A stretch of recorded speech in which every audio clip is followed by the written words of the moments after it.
Waktu itu aku mungkin bisa dibilang cukup terluka lah dengan perbuatan mereka. Lama-lama membekas dan jadi ngerasa, nggak pede deh aku kalau nyanyi depan mereka. Ntar kalau misalkan aku ngapa-ngapain pasti diomongin lagi. Misalkan aku begini diomongin, aku begitu diomongin. Jadi aku ngerasa kayaknya kalau mau ngapa-ngapain tuh jadi nggak aman gitu.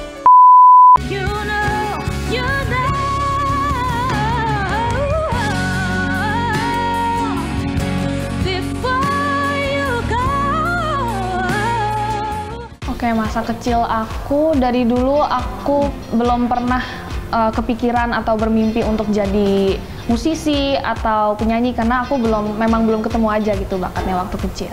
Aku sadar bakat aku dalam menyanyi itu mungkin waktu dulu mama saya cerita ya.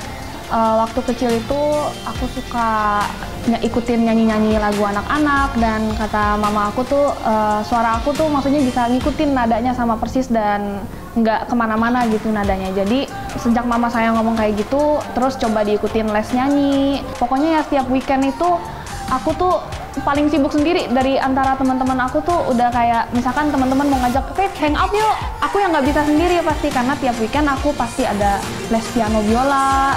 Mami saya itu selalu setia nganterin, nemenin, nungguin gitu.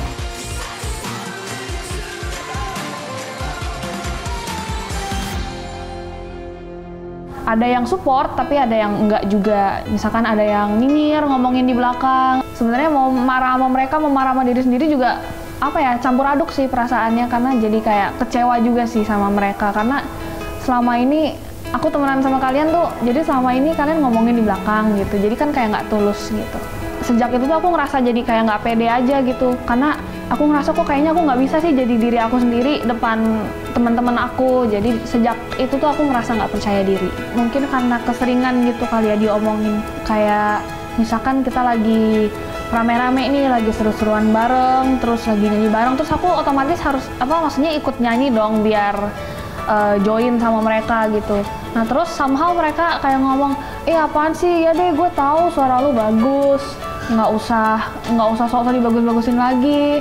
Dan mungkin kalau sekali dua kali saya ngerasa ya udahlah itu bercanda, tapi masalahnya tiap seru-seruan pasti ada omongan kayak begitu. Jadi lama-lama membekas dan jadi ngerasa nggak pede deh aku kalau nyanyi depan mereka. Ntar kalau misalkan aku ngapa-ngapain pasti diomongin lagi.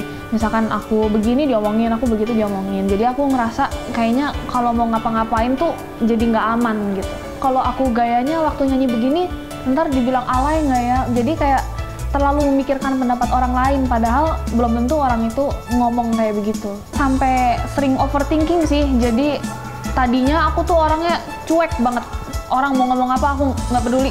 Itu urusan lu, bukan urusan gue gitu.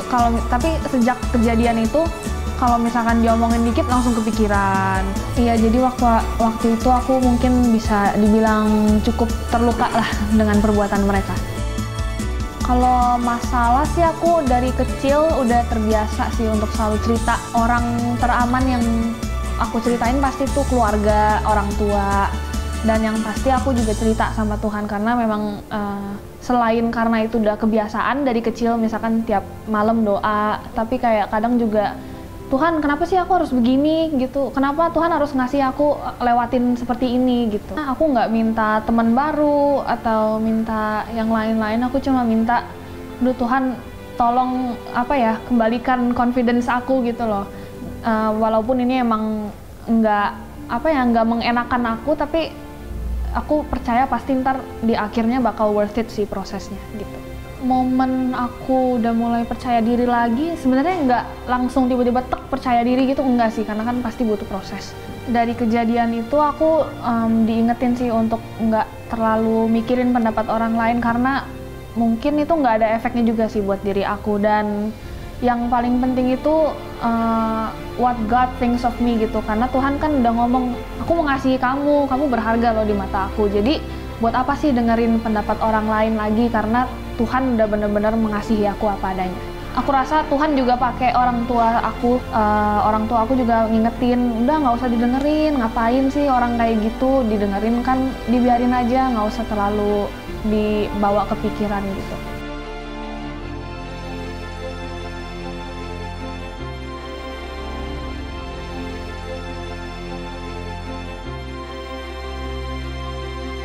Waktu aku udah diingetin lagi sih, ngerasa tenang, damai, dan bersyukur banget sih punya Tuhan seperti Yesus yang Maha Pengasih. Aku cuma mau bilang buat teman-teman di luar sana, mungkin yang udah mulai deket dengan teman-temannya, pokoknya saling support aja, pokoknya saling mengasihi seperti Tuhan Yesus juga udah mengasihi kita semua. Ingat aja kalau kita semua tuh talenta dan bakatnya itu beda-beda, sudah diberikan Tuhan sesuai kapasitas kita masing-masing. Jadi lebih baik kita saling support aja dan jangan nganggep kalau itu tuh saingan kita. Buat kamu yang lagi mengalami berbagai masalah sama teman, keluarga, masalah di sekolah, dan lain-lain, jika hari ini kamu butuh teman, sahabat yang mendukung kamu di dalam doa, ini adalah waktu yang tepat buat kamu langsung hubungin nomor telepon di bawah ini. Karena melalui layanan doa Sahabat 24, kami ingin secara khusus jadi sahabat doa kamu.